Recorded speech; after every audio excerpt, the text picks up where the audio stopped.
What is happening in this video is not possible here on Earth. It's too cold and there's no gravity. So what's going on? This is Saturn's rings. I'm a science communicator with a space agency. Saturn's rings are made of ice and rocks. They reflect the sunlight very well, which makes them visible from Earth with just a backyard telescope. They are blasted out from the surface of Saturn's icy moons and are a record of past collisions. Scientists think that this moon, Titan, used to be much bigger, about twice the size of Texas. This video was made possible by a museum and a digital studio. They're really cool places. I hope you get the chance to check them out. But over billions of years, it's been bombarded by icy meteorites, and the pieces have settled around Saturn, forming its iconic rings, but they're mostly opaque. You can't see through them, and we have only been able to get close looks at them thanks to the Cassini spacecraft that ended its mission in 2017 by diving into Saturn's atmosphere.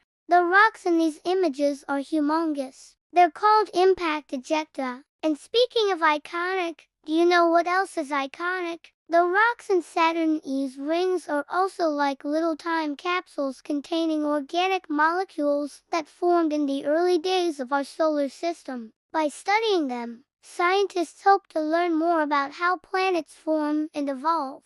But don't worry, you don't need a time machine or a spaceship to explore Saturn's rings. You can experience them right here on Earth. In a museum, we have a real meteorite from Saturn's moon, Tethys. It's so cool. Come see it for yourself. And thank you for watching.